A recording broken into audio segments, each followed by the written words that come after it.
As we gather, may your spirit work within us. As we gather, may we glorify your name. Knowing well that as our hearts begin to worship, we'll be blessed because we came. As we gather, may your spirit work within us. As we gather, may we glorify your name. Knowing well that as our hearts begin to worship, we'll be blessed because we came. We'll be blessed because we came.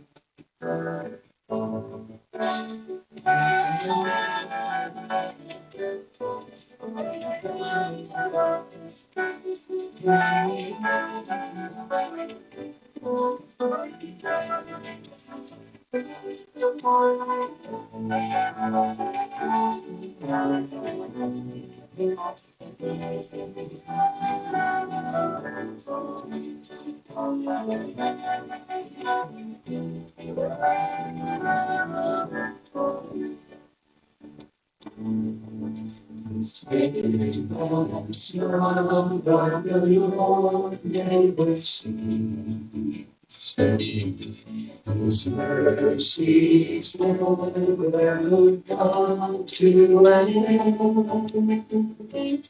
They are new every morning, new every morning.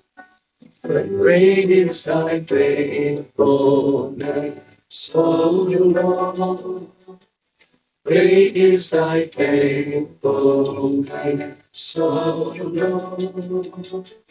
Great is thy faithfulness.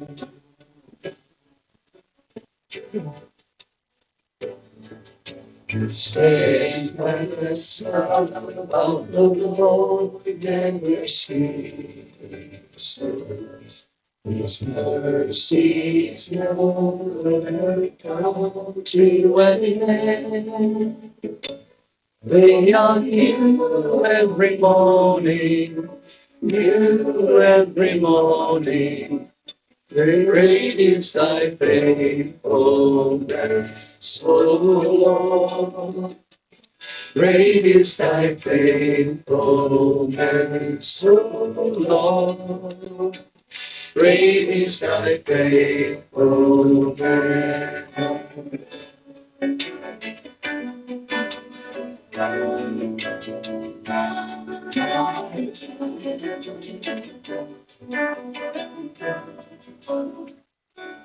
As we gather, may your spirit work within us. As we gather, may you glorify your name.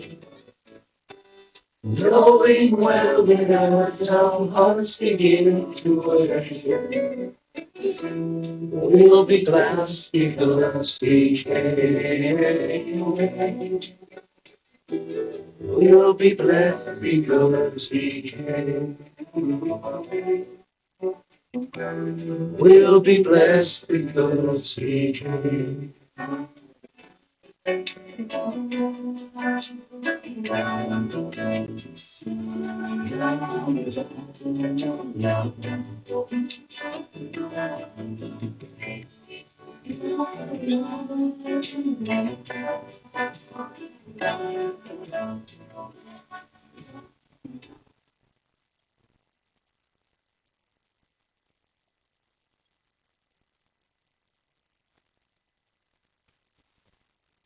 Do we know where we're up to, Chris?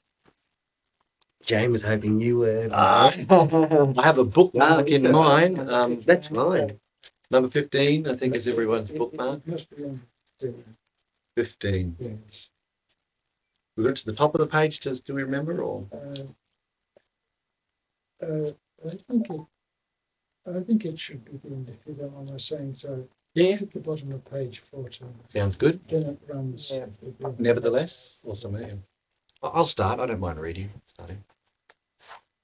Nevertheless, the difference between our life in the spiritual world and our life in the natural world is considerable in regard both to our outer senses and the way they affect us, and to our inner senses and the way they affect us.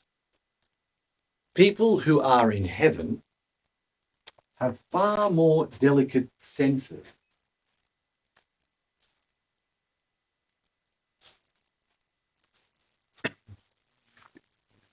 That is to say, they see and hear and also think more discerningly than when they are in this world. This is because they are seeing in heaven's light, which vastly surpasses the world's light, and they hear by way of spiritual atmosphere that vastly surpasses the atmosphere of earth. The differences in these outer senses, in their outer senses, is like that between something clear and something hidden by a cloud, or like noonday light and the dimness of evening. Oh, yes. As for our keeping our whole memory when we leave the world, I have been shown this by many examples, and I have seen and heard a great deal worth talking about. I should like to cite a few examples in a sequence. There have been people who denied the crimes and transgressions they had committed in the world, to prevent them from believing they were blameless. Everything was disclosed and drawn out of their own memory in sequence from the beginning of their life to the end. Most of these transgressions were acts of adultery and promiscuity. I wouldn't mind making a comment there if I can, unless anybody else wants to. This idea, you hear it in a lot of near-death experiences, and Swinburne obviously had a lot of extensive spiritual experiences. 27 years is a lot more than just a quick out-of-body near-death. But a lot of people who have these near-death experiences describe their life flashing before their eyes and then a kind of analysis of that life. Yeah. And there will be angels or someone around them helping them process what they're seeing. And I think that could be terrifying for some of us. I think that could be probably not one of us has a perfect slate. Not one of us has kind of, lived Ian's perfectly. close, but not quite. Close. No cigar. But my sense of it, after years of reading Swedenborg and listening to other near-death experiences, is that if we do the work now, if we allow the Lord to bring up stuff from the past, feel some regret, definitely, not shame, but definitely a desire that you wish that had not happened, and change the way you are, it's my understanding that that process means that when we do pass and go through through a life review, it's a very different experience. Yeah, go. Yeah, my thinking on that, because say if you do stuff, it's an embarrassing, but my thought is if you repent, then you might have an edited version. And the whole thing's supposed to be an educational thing for you. Right. So if you Right. say, for example, where he talks about promiscuity and adultery, Yes. just say if you did all that and you didn't repent, Yes. the Lord's going to show it, and then you maybe be embarrassed or feel bad or whatever. But if you've repented of it, then maybe the Lord doesn't show it all to you because there's nothing to learn from it. Yeah. But if you haven't repented, Yes. He's saying, hey, this is what you did, this is how you made people feel. You've seen that one in Heaven and Hell where the person, he poisoned his neighbor. Oh, yes. And in the thing it says, it's in the life review, it showed you the neighbor's intentions. It showed you the person he poisoned intentions. It's like that woman who did the mushroom murders, and she denies it and everything. So, as I say, it not only shows you what happened, it shows you the thoughts and feelings of all the parties. So I think if you've repented of those things, maybe the Lord will have a different lesson to teach you, or you may not have a lesson to teach you on that at all. So I guess the main thing is if we repent of things, maybe that won't be shown. So it's a bit like recognise prior learning at university. Yeah. So I've done this. All right, we don't have Yeah. to do that. That's exactly, yeah. And that's what I was hoping to bring out of this. I think is the sense that the way the wording there said that to prevent them from believing they were blameless. Yeah. So I thought that because, like everything of God, when you bring it into the light, you always find it's better. You know, even our mistakes, even our horrible sides, if we bring it to the light, we're always better. And I think there's such a benefit in doing it now, doing the work now, rather than trying to hide from it. And as you say, there's going to be no hiding from it in heaven's light. So I think that's a really encouraging and motivational reason to do daily self-examination. But I think that believing they were blameless is also them trying to justify. Absolutely. Which is what I think we all do, isn't it? When someone says, "Were you lying about that?" No. Like, we justify. We will tell ourselves why, that it's okay. God forbid any of us ever be in affairs or have affairs. I think that's one of the worst things that can happen. But it does happen, and often, if you are in a situation to counsel someone like that, you'll find a person who's had an affair will say things like, "He or she stopped loving me, and there was no love, and I was hurting, and I found solace in someone else's love and arms." And you can acknowledge that. You can acknowledge a person's suffering and pain, but in effect, we've just ended up justifying breaking, something that's very, very precious in God's eyes. And this is what happens when we break God's commandments. We often do find no one's walked in my shoes. They don't know what I'm going through, so they don't understand. But I'm glad the Lord does understand. I'd like to just add to what you said, Paul. It was over in Camp Hill a few years ago, but a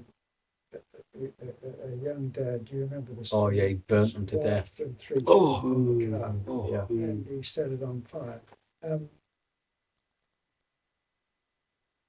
He then killed himself. Okay. He will have gone into the spiritual world, such is my understanding, and he will have had to relive it all. He may be a good man. We don't know that. In a But he tormented state. still has to go through that. And like you say, Paul, he then has to realize the terrible consequences of such insanity, really. So unless he goes through it, it'll cling to him. And so it's part of this that gives me the feeling that, people think that they get away with something in this world. You ain't really done. No. That, to me, is, you read about things people have done and yet they die before they're pulled before a court or something. I'm sure they still be pulled before a court you know what I mean? Yes, In the absolutely. spiritual world. Yeah. I'm not saying they're bad people. I'm just simply saying that, it's because we can't judge them, but they maybe they maybe not, but they still got to go through. Well, the good thing to say what Swedenborg was saying, not only is it shown on the screen what actually happened. So, say for example, the man who did what he did, it will show you what he was thinking beforehand, what his motivations were. He will then feel the suffering of his children in his life. He will see and feel that. So it's not just the visuals, it's the auditory, it's the feelings, it's agony. It'll be agony. If he's a good man. And Paul, if you add to that what we just read too about how our senses, our spiritual senses. I have a new copy here. Oh, we should have another copy somewhere. Do you want a copy? Do you want to print it? Yeah, there's more copies, yeah. There's heaps I of copies. have this copy original. Yeah. I've got one I can give you a deal on, just $10 today. That's so kind of you, Paul. Yeah, we have a free copy there for you. I give a seminar several weeks ago Yes. in Garden City, in our monthly chat group. Lin and Jacob in China, they all attended our talk. I was talking about this book compared with the Heaven and Hell. Yes. Because this was the Shorter version. short version, Mm. and it was summary. So I I know this book not naive. I don't know this book a little bit better Yeah. than before. Beautiful. Thank you very much. That's great. So it's just this bit here, you know, he says here, nevertheless, the differences between our life in the spiritual world and our life in the natural world is considerable, and goes on to say how our senses are so much more acute.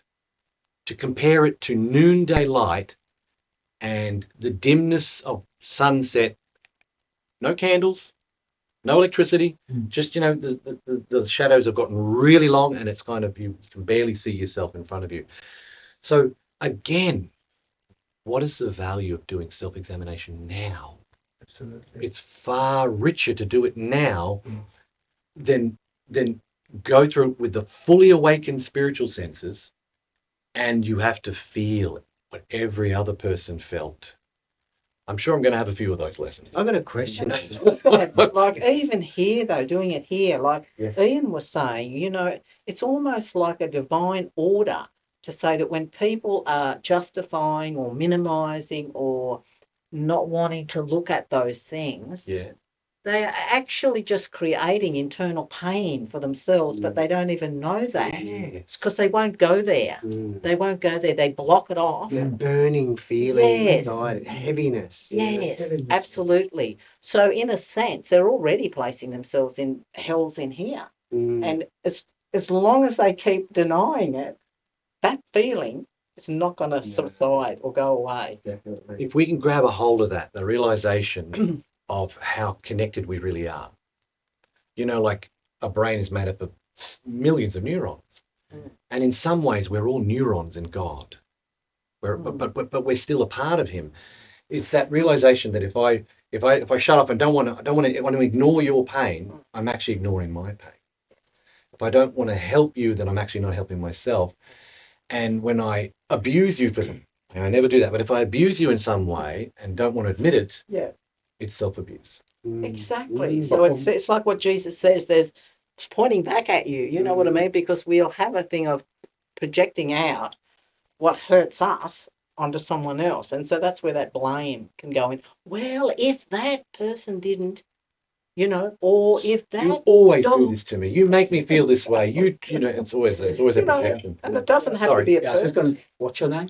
Sharon. Sharon. Yeah. Just to your point, Sharon, when you're saying when people are denying and everything, well, I like what Swedenborg says. If you're delusional in the line, you do all these bad things, you're just fine. He's saying you're actually in hell now. Yep. So, Yep. if I'm living a good life and I'm trying to serve the Yes. neighbor, I say I'm in heaven now. Yes. So we've both probably got a bit of heaven and hell within us, Yes. but we don't, even when we say in the next life everything's going to be revealed and everything comes out.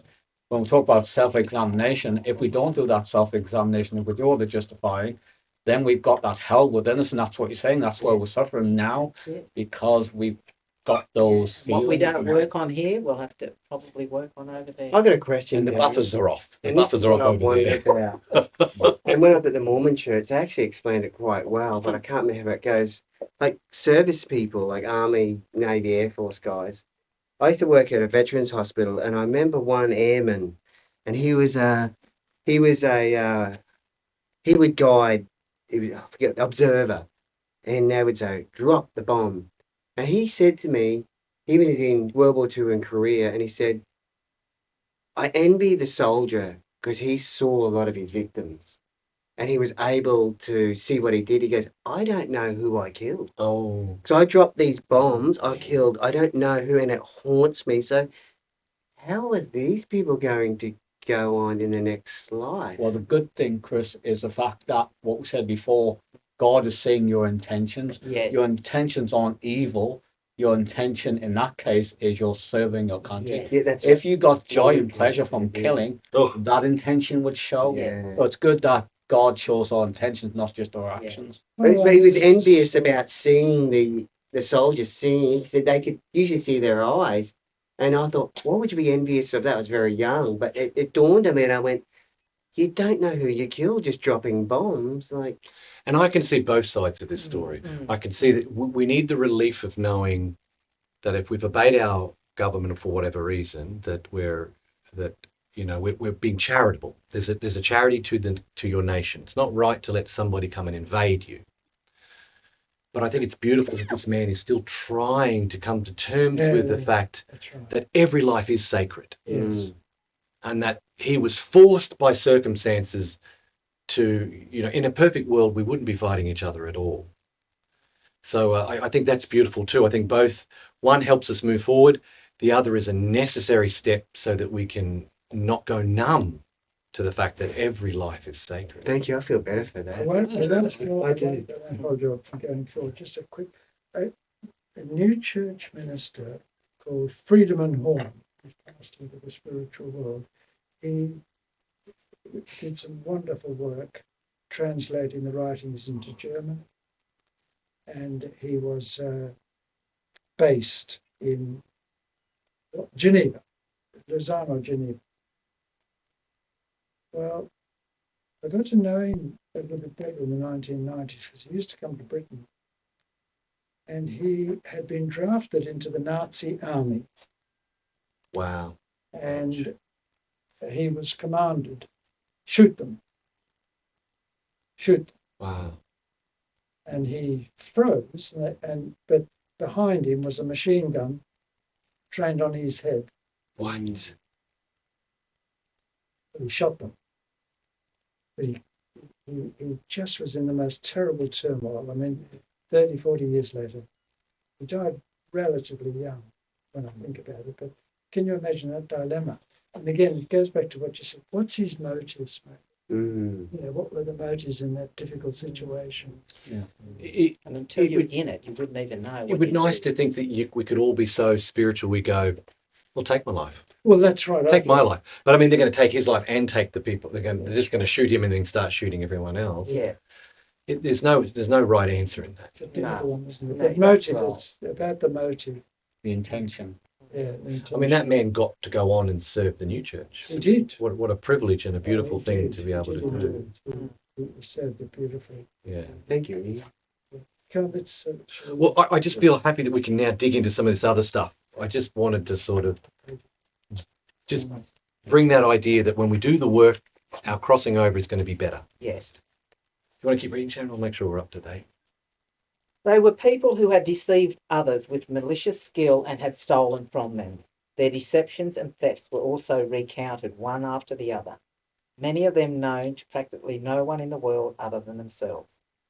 They even admitted them because they were made plain as day, along with every thought, intention, pleasure, and fear that mingled in their minds at the time. That's the point, isn't it? That's exactly your point. There were people who had taken bribes and made money from judicial decisions. They were similarly examined from their own memories, and everything was recounted from their first taking office to the end. The details of amount and value, of the time, and of their state of mind and intention, all consigned to their remembrance together, were brought to view, 100 or more instances. In some cases, remarkably enough, the very diaries in which they had recorded these deeds were opened and read to them, page by page. There were men who had lured virgins to dishonour and violate their chastity. They were summoned to a similar judgment, and the details were drawn out of their memory and listed. The actual faces of the virgins and other women were presented as though they were there in person, along with the places, the words, and the thoughts. It was done as instantaneously as when something is actually being witnessed firsthand. Sometimes these presentations lasted for hours. There was one man who thought nothing of slandering others. I heard his slanders recounted in sequence, as well as his blasphemies. along with the actual words, the people they were about and the people they were addressed to. All these were presented together as lifelike as could be, even though he had very carefully kept them hidden from victims while he was living in the world. I wouldn't mind sharing an example. When you're a couple, you'll talk about things. You should talk about things. And with James, you're not here, because you're processing things together. You want to be on the same page. And it can happen. You know, I talked to a friend. He threw up some things. A dear friend threw up some things. I think Renee was present. And then we said, okay, well, no worries. We'll catch up. See you later. Hang up the phone. Immediately began to talk to Renee about what had thrown up, you know, as you do. And we were talking for quite a while, and I'm processing things and I'm thinking about them and their choices and their intentions and their motives. And then look over and see that my phone is still on. Yeah. And the phone call is still engaged. Not really knowing whether my friend was, we're still good friends, so it mustn't have been too bad. But after I hung up that phone, it did something to me. It made me think about, now I'm not perfect in this, but every time I'm talking with Renee and we're trying to process what's right and wrong and learn from others around us, I try to think of having the conversation as if they were in the room with me. For that same reason. Because Jesus said, every idle word we speak will be accountable to us in the judgment. So I think this is really getting to it, you know. Am I getting a pleasure out of slandering someone? That's wrong. Am I trying to figure my way forward from their choices versus mine? Well, I think that's okay. And the truth of it is, if they're in the room, they wouldn't mind. So I just leave that with you as a thought. That's good. It's a good way of thinking. Yeah. It certainly get me to speak less. Oh, yes.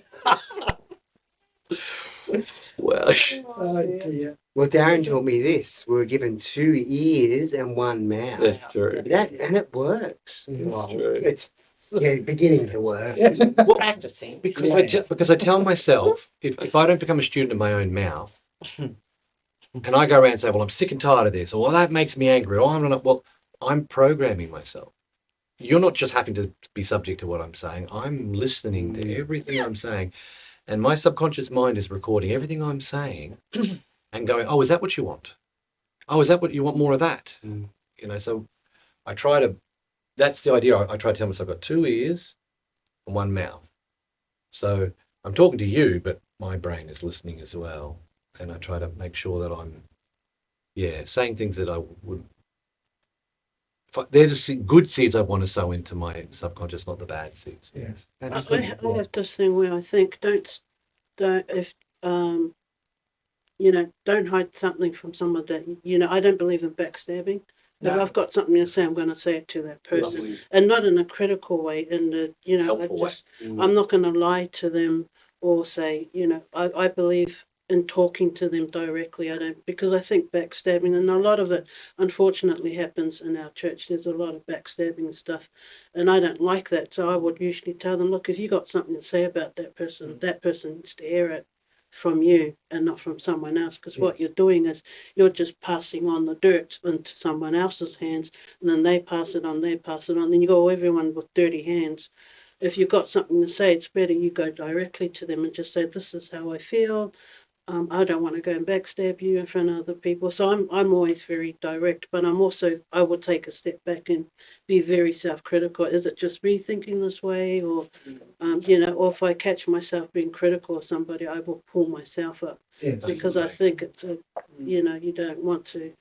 But in saying that, my best friend we joke a lot about things, and we tend to tease each other mercilessly, but it's all in fun and love. So it's your intentions. It's beautiful. That's Thank goodness helpful. for repentance. That's all I can say. Yes. I said thank goodness for repentance. Yes. Yeah, Yes. Yes. we need it. Wow.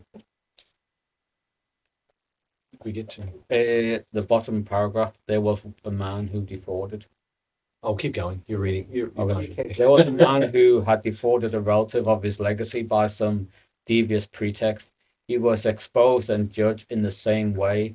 Remarkably, the letters and the documents he had exchanged were read aloud to me, and he said not a word was missing.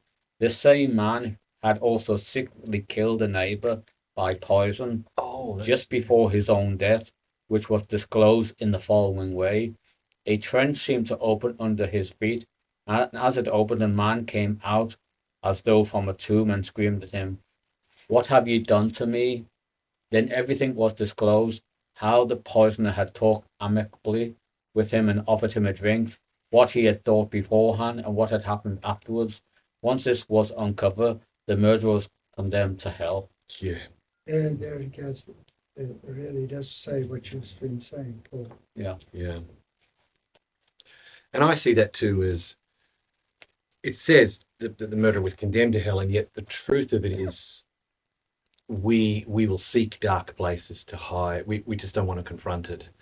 And the Lord in his mercy gives us those dark places in which we retreat into, and that's hell. And we live there. So it's a self-condemning in a lot of ways, isn't Just it? self-condemned. Yeah. I was talking to a friend of mine in our church, and he was saying he wanted to know whether he needed to know if the Mormon church was true, he was then going to be much more dedicated to it. And what I was saying to him is, when we do something good, the reward is in the pleasure of doing good. And also, if we do something bad, there's a penalty attached to it. So it's not that we should be looking to get a reward in the next life, but if we have pleasure in doing good, that's a reward itself. And so the punishment here, so when I look at my situation, I look at people who I think have done wrong against me. I think, well, as long as I do good, then one is I'm going to have the benefit in this world to have that piece of doing good, but also it'll go in the next life. So worrying about people doing bad stuff to us, then to my mind, the Lord's going to say, not that he wants a punishment, but the punishment is attached to the evil thing. So we don't have to worry about In a it. sense, Paul, you took away the dilemma from him. Well, if this is a true church, I'll be a good follower. Yeah. And you said, you are the church. Yes. Basically, You I are said the to- church. You don't be good, be true to what you know in you. Well, I can try to say to him, if you're just doing something for a reward, so the Mormon church got this idea of a celestial kingdom, Yes. exaltation. Yes. I'm saying, if you're doing something in order to get that, when you get there, if you haven't become the person, if you don't love service, if you don't love doing these things, you won't fit in there anyway. So True. I said, forget about the Mormon church. You know the Ten Commandments, you know the Sermon on the Mount. If you apply those things and you do, I used to ask the missionaries that come to our door, I said, what would you do if you found out the church wasn't true? And two of them said, oh, maybe I'd start drinking and taking drugs. The other person, the other missionary, he said, I would do exactly the same thing. Nice. So my view is you're doing exactly the same thing because you're doing it because you want to do it. My view is, even if there's no afterlife, I think we should be doing good, whether there's I love that. if Even if there was wasn't no an God, afterlife. Yep. we should be doing what's good because the pleasure is in the service. That's good. Well, I like yesterday I was driving along, sort of an example, and it was Saturday morning traffic out. It's crazy where everyone's going to the shopping, and my son said, "Look, everyone's out for themselves. It looks like they're all just." And that's when an ambulance come through, and Blake goes, "I love that. I can see humanity. Look at everyone pulling over. Everyone's in their own little world, and they all pull over. Now that's where you see humanity. Someone's in pain, someone's suffering, and they put down their arms and surrender for a few seconds and let this ambulance go through." And Blake goes, "Look, it's back to normal again now." Yeah. Not many boys think like that. Oh, You're bringing up some deep thinking boys there. well, honestly, I've bombarded them, and it's gradually coming through. Like, I never thought I'd see it, but the depth in him it's remarkable. Yeah. It's good. It's very good. Well done. Who's next? Do you want to read or do you want to Me. or Chris or so it's the inner word. In a word, all these evils, crimes, thefts, wiles, and deceptions are made clear to every evil spirit. They are drawn from their own memories and exposed. There is no room for denial because all the circumstances are presented together. I also heard that angels have seen and displayed from the memory of the one individual everything he had thought one day after another over the course of a month, with never an error, record as though he himself were back in those very days. Sorry, I can't see properly. No, that was excellent. I don't have my glasses on. I think this is a good analogy of the book of life. We each are a book of life, Yeah. and all the angels have to do is open our book and read it. When a soul crosses over, what they bring with them is what they bring with them, and that's what the angels work with. So isn't that a very, very clear, very rational, makes sense? Each soul is going to bring with them their book. And the angels, just like we can read this, unless you don't have your glasses, we can read it and we can all see that it's correct. The angels just open their book and go, yep, there's no denying you've done these things. Oh, and you've done these good things, so let's process it.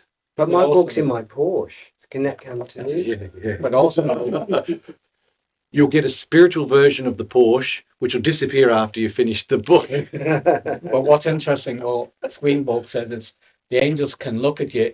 They can tell by the tone of your voice. You can tell the reason why people are in hell. Back of your head and What everything. the reason why they're in hell is because in the light of heaven, they can see just by looking at you who you are. Because in hell they're called it, as opposed to he or she, because so their physical representation is of who they are. So just you don't even need a book. Just looking at someone in the light of heaven, you can tell what kind of person that person is. But you can sense that here. Oh, yeah. You know, you come across someone, you're like, Oh, yeah. "Ooh." And I get my family vilifies me for it. They go, "Oh, you have to say judgment." I can't help it. I sense it, and I'm not perfect, but I'm generally right. Not always, but I'm generally. You just get this. But this may not be the right answer, but that's called discernment. That's not judgment. You know, if a politician knocked on my door that I didn't like, I could be cheeky and say any politician. If a politician knocked on my door I didn't like, I can discern that I like or don't like them. But I'll invite them in, give them a cup of tea or talk to them, treat them with respect as a human being, a person fulfilling an office or whatever. Judgment comes in how we treat each other. Discernment is reading the book so that we can actually be of some help. That's pretty much what I said. It's discernment. It's discernment. It's very different to judgment. My brother goes, just give it a break. But like you'll be reading someone's eyes. Like that farmer I met the other day, we were reading each other like a book. And it's like, I like you, and then some people they won't let you read. They just shut off and say, oh, okay, I'll leave it at that and we'll move on. But it's good that you guys understand because I don't know. I think it's a skill that we all have, but maybe if we don't, I don't know. Chris, I would say it's foolish to shut off discernment. You're in this world, not of it. It's foolish. We need to teach our children to be discerning. We need to encourage each other to be discerning, but teach each other to act in love. The subject of judgment has come up with the Chinese group. And no, Xiao Ying sent you an email from last Wednesday's meeting. And I referred her to Swedenborg's book Conjugal Love, where right at the end he deals in just a couple of pages with judgment. And he said he actually gives you a suggestion. If you are inclined to judge somebody, put it this way. If you are on the inside, what you seem to be on the outside, you've got problems. That's my words. And I quoted that to Xiao Ying, judgment. Anyhow, I've stopped saying something. Did you want to say something? Yeah, I'm still cannot escape from the feeling of hearing the tragic story. Yes. The Yes. young father and the 4-year-old boy was dead because of the very, Foolish driver. the truck driver. So I have a question. Why the bad things happen to the good people? This is this question is located in the core of the faith. Okay, why we are here? Do we want to seek the Trinity? No, definitely we want to seek a good life. In this life, in next life, no one want expect to experience any tragedy. No. But why the tragedy happened to even good people? For example, for the example we just read, the people who poisoned his neighbor. Was his neighbor a good man or bad man? We don't know. But Guang, there's a difference between goodness and truth. And this is something I feel like a lot of fundamental churches have messed up. You know, God is truth and God is love, and they kind of mash it all together. But in the new church, we make a real distinction between truth, discernment, and goodness. You can have a really good person and they've not learned to be discerning. They've not become spiritually wise or discerning.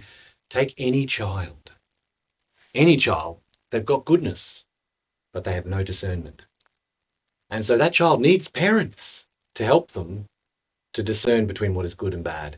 So I could give you an answer. It's the short answer is free will, but the long answer I'd love to talk a bit more about. I don't want to take away from the group now about why the bad things are happening to good people and what we can do about it. What we can do. There comes a point where we have to hand it across to the Lord. We do. Yes, we do. I don't want any sympathy for this, but our fifth baby was a girl. And Yes. She died. So, it was agony for months. Of course. Months and months. But then you just have to back off and say, look, Lord, this is something I'm not really getting my mind around. I'm going to have to leave it with you. And that's where I think sometimes I used to think when I came to the new church that we had an answer for everything. I used to think that. I don't believe that now, Juan. I believe that there are certain things that are beyond our really understanding. I mean, I could put 5 reasons, 10 reasons for you, or 10 points about, well, why did our daughter die? I could say, well, maybe this, maybe that, but I'm talking spiritually in heaven. But look, Guang, I just have to kind of think, now look, I just want to park that over there and let it be.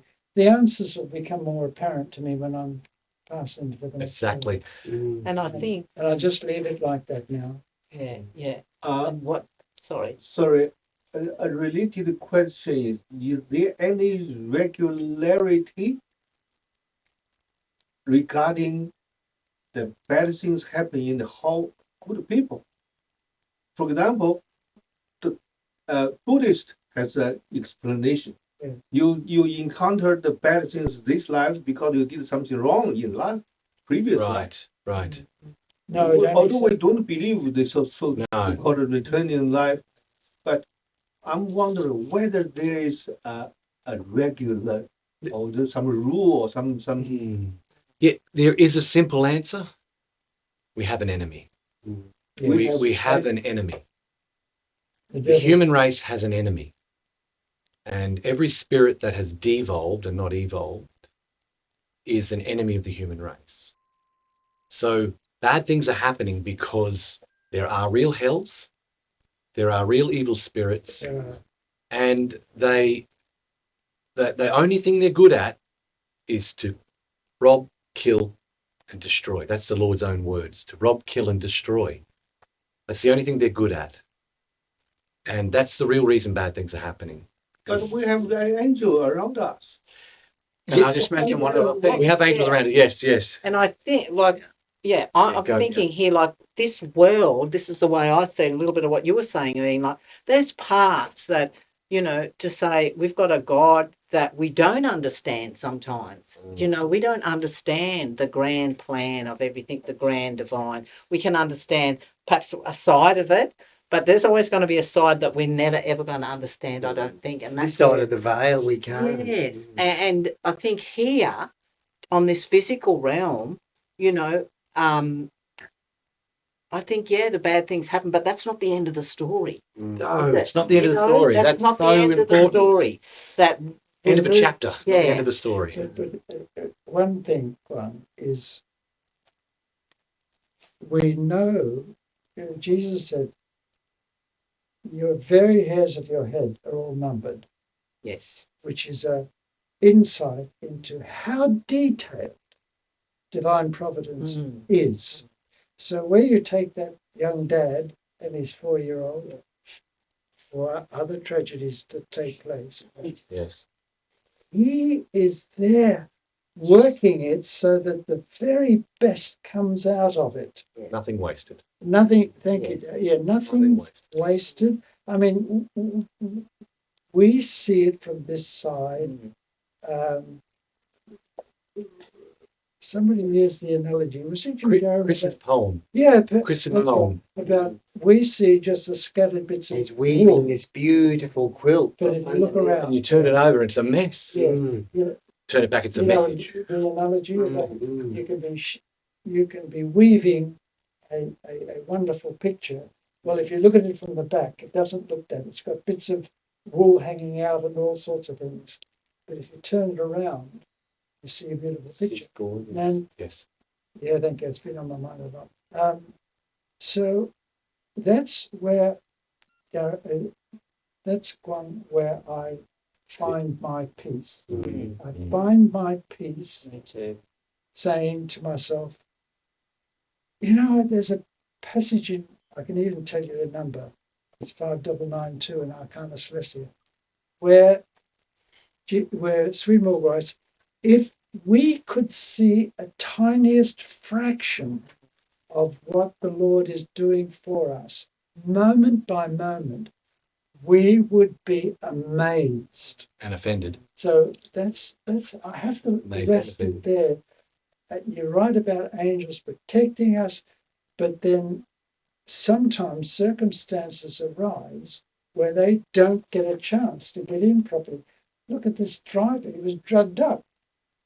Where's the angels couldn't get at him to give some sense to him, and so he goes and drives like a crazy and kills them on the footpath because he's you go and take drugs and alcohol, you're pushing the angels away. Exactly. This is my conviction is the Lord is always speaking. Yes. Always speaking, but we're not always listening. That's true. And to use the example, Barnesy, Jimmy Barnes, he would go to the Swedenborg Centre and read Swedenborg. Yes. He was a switched on man. He'd read Swedenborg and he was switched on. Now, he was over in Bali with his family and they were pushing their new baby towards the Bali bomb. They were heading towards the Bali bomb and he just got this check in his spirit. He turned to his wife, he says, we're not to go this way. Turn around. Just turn around. And they turned around and went the other way and then the bomb went off. Now that is just a good example of how the Lord and the angels are always talking. We don't listen. Well, mine's minor, but last weekend, it might seem minor, to me it was significant. I was driving and I love animals. And this beautiful wallaby just jumped out. Boom, killed it. I put up the bravado. I know with Jane, and inside I was tearing up. So I turned back around and I dragged it off the road. And I said, and I looked on its chest. There was this huge big tumour on its chest. Big tumour. I said, Jane, look at that. maybe this is the Lord's way of me putting it out of its misery, because I killed it instantly. Yeah. And I was babbling mess for a couple of days. I'm getting better now. I know it might seem minor, but I just No, love, it's not mine. I adore animals. I just Yeah, don't like seeing yeah. them suffer. I love meat, but I don't want to know where it comes from. And I drag it off, looking at its beautiful face and its little teeth and its features were just so beautiful, but that ugly big tumor. I think it must have been in so much pain. Anyway, I got an answer right there and then. I've got So another little point on this. So I watched this video where one atheist was talking to 25 Christians, and his first question was he could understand pain and suffering because this life is a test, and he said he understood all that. What he couldn't understand, he says, he couldn't understand from what you're saying, animal suffering. He says, why, you know, basically we eat each other, all the animals. He says, why, if there's a God, all the pain and suffering, how a tiger will kill the deer or the whatever. So he says, why couldn't God make all animals on the land herbivores and all the fish in the sea just eating plants? And Swedenborg has got a brilliant answer. He says, if all the animals were only ate plants, one is the whole population. There wouldn't be, no one would be killed. The animal population would spread over the earth. He said, even all the plants. He said, one tree. Say for example, one fish could have like 1,000 eggs. So he said, if you multiply that over and over again, there wouldn't be enough space on this earth. So even though this atheist can't understand this, the natural suffering of how everything dies because most animals are going to be eaten by another, he said if you look at the other way, uh, it couldn't be any other way. So when we talk about human suffering, the simple answer is God has a design. A design. And if we go against that design, it won't work. So we have human suffering, we have evil, we have all these consequences.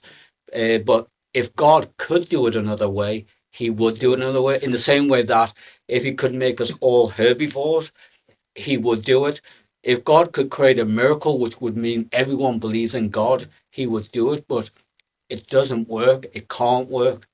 So that's why it is as it is. So we've and got to then look at that design and say, this is the way God did it.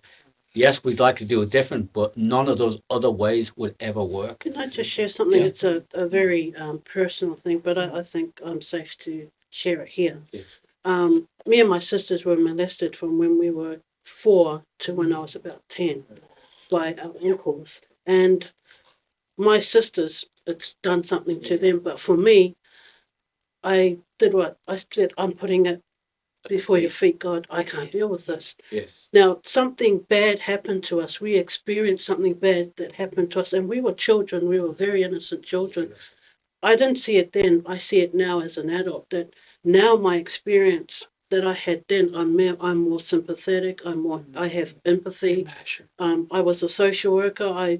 So I dedicated my life to helping other people, and that's where I see the big picture of what I experienced there. It's all about experience. What I experienced there has created who I am today, and this is why, even though we're suffering a lot with what we're going through currently with Paul's ex-wife, I can still express love to her. Even to my offenders, I can still express love to them because there's a bigger picture, and that bigger picture is me. It's the outcome. Wow. It's where I am today. That I can look at somebody and look at these kids that I've, worked with, and see there's something behind what's going on with them. But it's more about what am I doing with it? What good can I do? So what we went through is now enabled me to love and express things to other people throughout my life. Yeah, I think The point on that, Faye, is when you talk about your friend the prostitute, yeah, she had bad things happen to her. Yeah. I don't know whether she was raped or molested, but she couldn't give it to the Lord. yeah. So for her, and a lot of us, if when bad things happen, we can say, why did that happen? I really don't understand the Lord. And so if we have that kind of mentality, and we don't give it to the Lord, it can eat us up. Very It much. can frustrate. Very much. So we can go in one or two directions. I had a friend that was a prostitute, and she went back to God, but she died of cancer at the age of 42 because she used drugs and alcohol to numb it, and she couldn't cope. And that's why I said the difference between my friend and me and my sisters is I've gone beyond that and being able to forgive them because that's where I am, but they're still where they are because they can't always let it go. That's it. That's it. That's it. It's that letting go in the process, isn't it? Again, like seeing on some level that this, because we get hurt by things, but then we keep repeating that hurt within ourselves at times, you know what I mean? Rather than, because we don't understand the process. And that's what I think we want to understand the process of everything, how it Discernment works. and truth. Yeah. Wisdom. All those things come Yes. into it. And it's the same as I can see. So my daughter at the moment is in a mental health unit at the Gold Coast Hospital with psychosis, delusional thoughts. They're looking to now diagnose her with bipolar, but she's also been on an addictive spectrum from child abuse, and again, so many clients that I have, if they have been abused sexually when they're young, what you're saying, it's a massive big thing. So it's like holding both of those things. So for me, in dealing with what's going on with my daughter, again, it's a prayer to hope, like with you, that she can see somewhere that something can be lifted. And it will come eventually. Yeah. The Lord in His mercy brings the light at the most. But you got to go down the tunnel and turn it on yourself. Yes, that's so true. You do, absolutely. Notice how it's the Lord too. He's always the common denominator. You found the forgiveness you needed by giving it to the Lord. I like that. Let go and let God. Yes. Let go and let God. Yes. But just back to the why bad things happen, it's the free will. The free will is always going to be there. The Lord could not have done it any other way than to create a reality that is reflecting us. I really like scientists to come up with a mirror, and I go to that mirror and it always has this gorgeous face looking back at me. But it just doesn't happen. It reflects back me, and life has to reflect, like animal eating animal or animal eating herb. Life has to reflect these deep inner realities, or we don't grow, we don't learn. It has to be that way. It has to. And the Lord in His wisdom, I know right now it seems impossible to come up with answers, doesn't it? But when we're in that light in heaven, it will make sense. There's a little book here, Swedenborgian book, helped me a lot. And I think Bill got me onto it. I haven't seen it since. It's a little book that says, why does God let bad things happen? Oh, It's tiny. it's out there. Oh, is it? I'll have a look for it. Amazing. Yeah, really good. And I got a lot of that. I mean, soon as, well, you're a Christian, aren't you? Why aren't things perfect? Why does God let this happen? And I had that bit of an ammunition since that little book. Yes. Yeah. So I'd recommend that to anybody who's struggling. And he explains it in such a human, diplomatic manner. And it's just amazing. Well, how many people are throwing away relationships because they can't find the perfect one? This idea that, and yet from God's perspective, instead of trying to find the perfect one, realize that what relationship you're in is perfect for you to bring up the things that you both need so you can do this growth work. And an iron sharpens iron together. Okay, some of us get very close to perfect, all right, I'll admit that. But for people like me, I just have to deal with the perfect plan.